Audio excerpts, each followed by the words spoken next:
마스터리그 27번째 시간입니다. 참 시간 잘 가네요. 그런데요. 안녕하세요. 사영쌤입니다. 안녕하세요, 순이에요. 자, 지난 시간에 우리는 네. 기하학의 기본 개념으로서 정의와 공리, 네, 그다음에 정리가 정리. 있는데 네, 그중에 이제 이런 놈들이 어떤 것들인지를 좀 살펴보는 과정이었죠. 네, 그래서 지난번에 이제 마지막으로 했던 건 동일한 평면이라는 건 평평한 면을 면. 뜻하는데 휘어지지 않은 동일한 평면 위에 있는 두 직선의 위치 관계는 오직 세 가지뿐이다. 네, 뭐였죠? 첫 번째가 일치한다. 일치한다. 같은 도형이다. 두 번째가 서로 평행이다. 평행이다. 세 번째가 한 점에서 한 만난다. 점에서 만난다. 이 세 가지 이외에는 없다. 가능한 경우는 더 이상 없다. 여기까지 했었고요. 특히 세 번째 경우에 두 직선이 만날 때의 요 점을 두 직선의 교점이라고 부르고요. 네, 그리고 요 각 또는 이 각을 교각이라고 불러요. 네, 만나서 만들어지는 각이다. 네, 교각. 예. 그리고 요 각하고 요 각처럼 서로 마주보고 있는 각을 맞꼭지각이라고 불러요. 이름 다른 게 있었군요. 예. 근데 이제 맞꼭지각의 경우에는 크기가 어떨까요? 같겠죠? 아닌가? 예. 근데 그 왜 같으냐라고 물었을 때 설명할 줄도 알아야 되겠죠. 아, 왜 같을까요? 뭐 요게 아까 이야기했던 평각이죠. 네, 요것도 평각이죠. 저번 시간에. 예, 지난번에 네, 이야기했던 그렇죠. 똑같은 크기인데 평각이니까 둘 다 그렇죠. 겹쳐 있는 요만큼이잖아요. 네, 요만큼을 빼고 남으면 요쪽하고 요쪽에 남게 되죠. 네, 동일한 양에서 동일한 양을 뺀 거니까 남은 양도 어때야 돼요? 동일해야 되겠죠. 그렇죠. 그래서 결국 이 각하고 이 각의 크기는 어떻다? 같은 같다. 각이다. 그래서 맞꼭지 각의 크기는 서로 어떻다? 같다. 예, 같다. 음. 요것이 우리가 이제 지금 배운 첫 번째 정리가 되는 거예요. 아, 그렇게 되는군요. 그렇죠. 음. 그리고 이 정리의 증명을 하라 그러면 요 그림을 가지고 동일하게 설명을 해주면은 증명이 끝이 나는 거죠. 네. 그래서 증명이라는 게 아주 어려운 것만은 아니고 예, 단순한 것들은 아주 단순하게 증명할 수 있네요. 예, 있는 거죠. 네. 그리고 또 하나 두 직선이 만나는데 요 각이 평각의 절반이면 평각 절반이면. 예, 네. 평각의 크기의 절반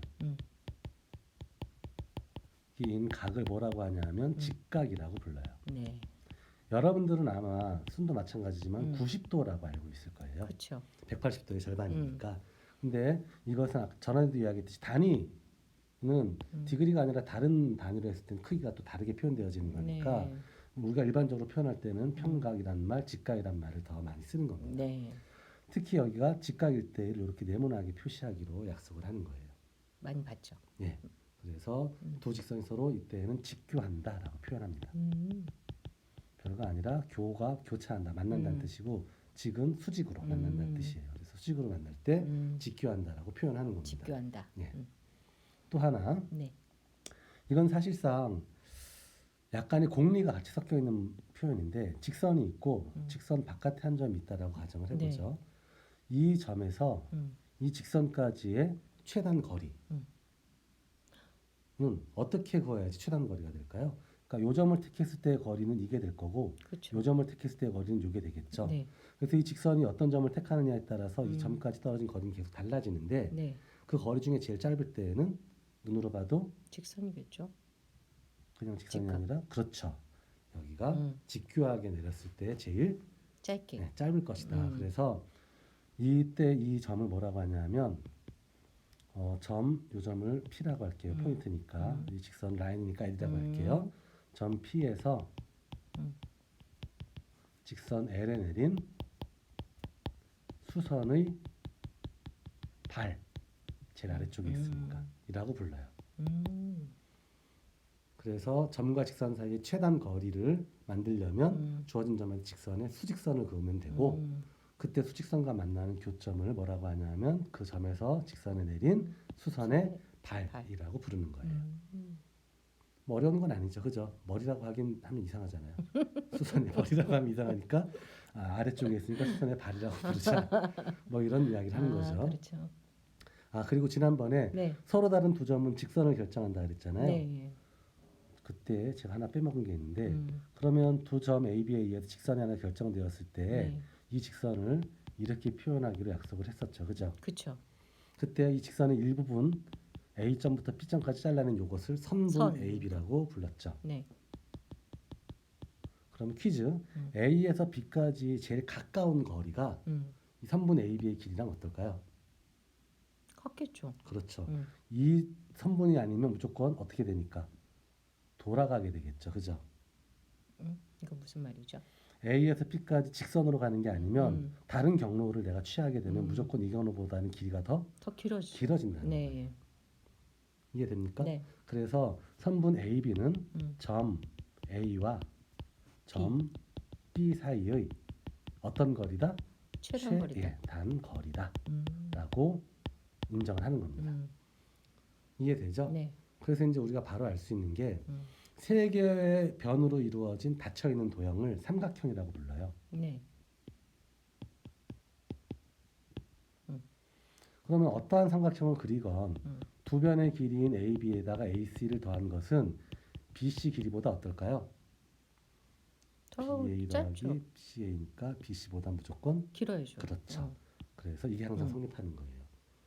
이걸 뭐라고 하냐면 삼각형의 두 변 길이의 합은 나머지 한 변보다는 항상 더 길 크다. 크다. 같아질 수도 없어요. 같아질 예, 수는 무조건 없죠. 더 큰 네. 겁니다. 그래서 이것이 삼각형이 가지는 기본 성질 중에 대단히 중요한 한 가지 성질이 됩니다. 아, 예. 지금 정의와 공리를 막 섞어서 이야기하고 있으니까 헷갈리기 쉬운데 네. 이 방송을 듣는 여러분들도 기하학을 좀 잘 알고 싶으면 그러니까 만약에 내가 수험생이 아니라면 상관이 없어요. 그냥 취미삼아 듣는 거라면. 그렇죠. 근데 나중에 이제 문제를 풀 때 이 모든 것들을 이용해 먹고 싶다면 이 내용들은 복습을 좀 해서라도 머릿속에 잘 이해를 시켜놓고 숙지를 해놔야 됩니다. 네, 알겠습니다. 외우는 게 아니라 잘 이해하자라는 이야기죠. 이해해. 예. 자, 그리고 두 직선이 다른 한 직선과 동시에 만날 때 네. 여기하고 여기는 이 직선의 입장에서 보면 같은 위치에 있는 각이잖아요. 네. 그랬을 때 이 두 각을 뭐라고 하냐면 서로 같은 위치에 있다고 해서 같을 동자 위치에서 동위각이라고 불러요. 네. 그리고 얘하고 얘처럼 서로 엇갈린 위치에 있잖아요. 네. 그래서 이런 두 각은 서로 엇각이라고 부릅니다. 억각. 네, 엇갈린 위치에 있다고 해서 그래서 두 개의 직선과 하나의 직선이 동시에 만나게 되면 동위각이 하나, 얘랑 얘도 뭐겠어요? 동의각이죠. 예. 그 다음에 얘하고 얘도 동의각이죠. 예. 그 다음에 얘하고 얘도 동의각이죠. 그래서 총 4개의 동위각이 생기고 아, 얘하고 얘가 엇각이듯이 얘하고 얘도 억각이죠. 그래서 엇각은 총 2종류의 엇각이 네. 만들어지는 거예요. 이해되죠? 네. 그래서 이렇게 얘는 억각이 아닌가? 누구하고 누구요? 얘하고 응. 얘하고. 얘하고는 엇갈린 위치에 있진 않죠. 아, 틀렸군요. 예, 예. 그래서 엇각은 같은 안쪽에 라인, 예, 같은 위치에 선상이 아니고 뒤바뀌어 있는 아이들을 이야기하는 네. 거예요. 그래서 동위각과 엇각이라는 용어가 있고요. 그 다음에 지난번에 평행선은 아무리 연장해도 만나지 않는 못한다. 두 직선이라고 했잖아요. 그래서 이제 이것은 정의이고요. 이것은 일종의 공리에 해당하는 문장이에요. 이건요. 네. 이해됩니까? 네. 그 다음에 이것도 정의에 해당하는 문장이고 이것도 정의에 해당하는 문장이고 이것이 정리에 해당하는 문장이었죠. 네. 자, 이제 하나의 공리를 더할 건데요. 이건 증명 없이 그냥 인정하는 것. 네. 두 직선이 서로 만약 평행이잖아요. 네. 그러면 두 직선과 동시에 다른 직선이 만나서 만들어지는 요 동위각의 크기가 서로 어떨까요? 같겠죠. 예, 왜냐하면 그대로 올려버리면 그러니까. 얘랑 겹쳐지는 꼴로 도형이 나올 거니까 음. 직관적으로 너무 자명해 보이죠. 네. 근데 수학자들은 직관적으로 자명해 보이니까 공리로서 처음 인정을 했던 거예요. 그래서 평행선에서 동위각의 크기는 어떻다? 같다. 예, 서로 같다는 거죠.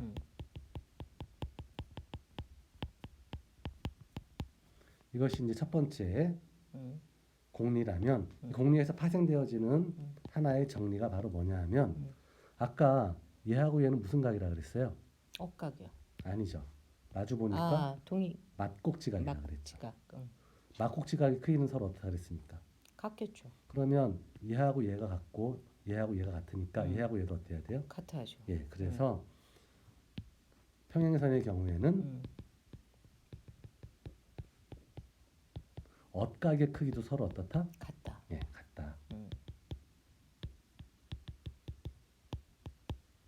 라고 주장을 할 수 있게 돼요. 네. 왜 같으니? 라고 물어보면 요 그림을 통해서 증명을 해주면 되겠죠. 봐라, 동의각의 크기 같지, 맞고자니까 같으니까 얘랑 얘도 같은 거야. 이 과정에서 우리가 뭘 쓴 거냐 하면 지난번에 대수학에서 공의로 인정했던 A랑 B랑 같고 B랑 C랑 같으면 사실은 A하고 C도 같다. 같은 거다라는 이런 문장을 썼던 거예요. 네. 그래서 유클리드는 이와 같은 보다 일반적인 명제를 공리라고 불렀고 네. 그다음에 평행선에서의 동의각의 크기는 서로 같다라는 이와 같은 이야기를 공준이라고 불렀던 거죠. 근데 지난번에 이야기했듯이 현대 수학에서 이 용어는 쓰지 않고 있죠. 전부 다 이제 공리로 통일해서 쓰고 있는 겁니다. 네. 그래서 이제 평행선의 경우 엇각의 크기는 서로 같다라는 정리까지 설명을 했죠. 네. 자, 그러면 요거의 반대 동의각의 크기가 같은 두 직선이 있다면 평행일까요? 그렇죠. 아. 그게 궁금한 거죠. 그럴 뭘까요? 수 있네요. 평행하겠죠. 예, 그림상으로는 너무 분명해 보이죠. 그래서 서로 뭐하다? 평행하다. 예, 평행하다라고 인정하는 겁니다. 그래서 얘도 공리이고 얘도 공리에 해당하는 문장이에요. 그러네요. 증명하지 예. 않아요. 그러면 어떤 두 직선의 서로 평행임을 보여주세요. 논증해 주세요. 그러면 우리는 뭘 보여줘야 되겠다? 두 직선의 동의각의 크기가 같다. 같다. 그걸 증명하려면 그 두 직선과 동시에 만나는 하나의 직선을 더 그려놓고 그려놓고. 생각을 해봐야 되겠죠. 그런 부분만 명확하게 할 수 있다면 사실 끝나는 거죠. 그래서 정의와 공리들은 문장의 형태를 잘 살펴보면 어떤 논증, 그러니까 증명을 누군가 요구했을 때 어떤 식으로 그것을 증명해야 할지에 대한 힌트들도 그 안에 들어있는 거예요. 자, 그 다음에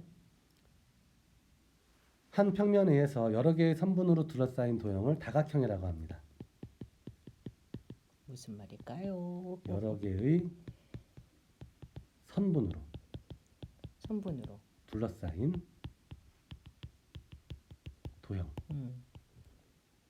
팔각형 뭐 이런 육각형 그렇죠, 이런 거 맞아요. 말하는 예, 거예요. 삼각형이면 세 개의 선분으로 둘러싸여 있으면 삼각형, 네 개의 선분으로 둘러싸여 있으면 사각형. 사각형, 다섯 개로 둘러싸여 있으면 오각형. 오각형 이렇게 되는 거죠. 네.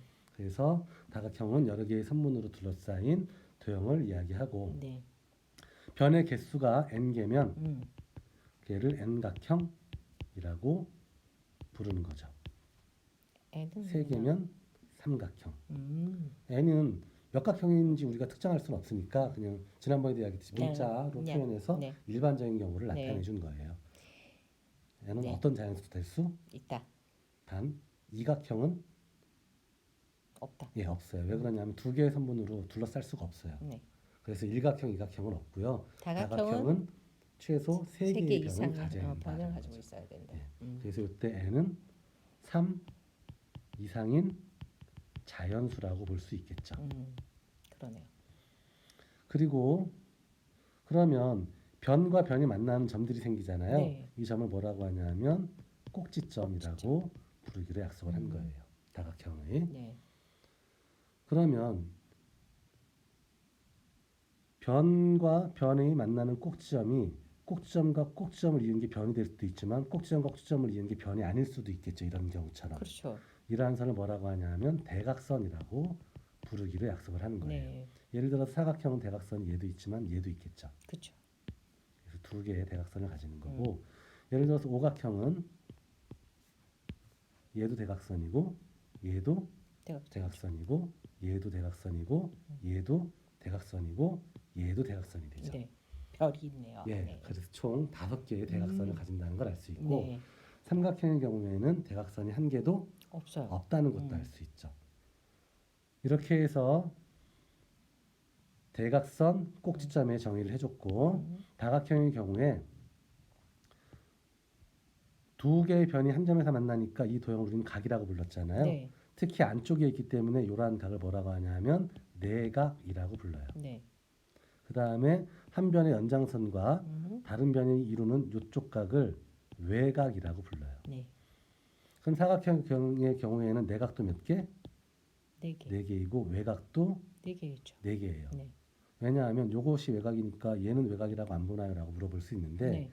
사실 얘하고 얘는 막곡지각이기 때문에 크기가 같죠. 같습니다. 그래서 그냥 한 방향으로만 생각을 해주면 끝나는 거예요. 그래서 사각형이 이렇게 찌그러져 있다 그러면 내각이 네 개이고 외곽이 외곽도 이렇게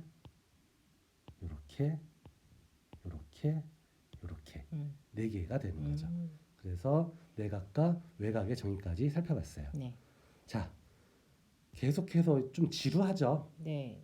근데 이론을 이야기할 때는 살짝 지루할 수밖에 없어요. 없어요. 근데 어쩔 수 없습니다. 이런 것들 우리가 반드시 기억해야 되는 내용들이니까 틀려요. 미안해요. 미안하지만 어쩔 수 없어요.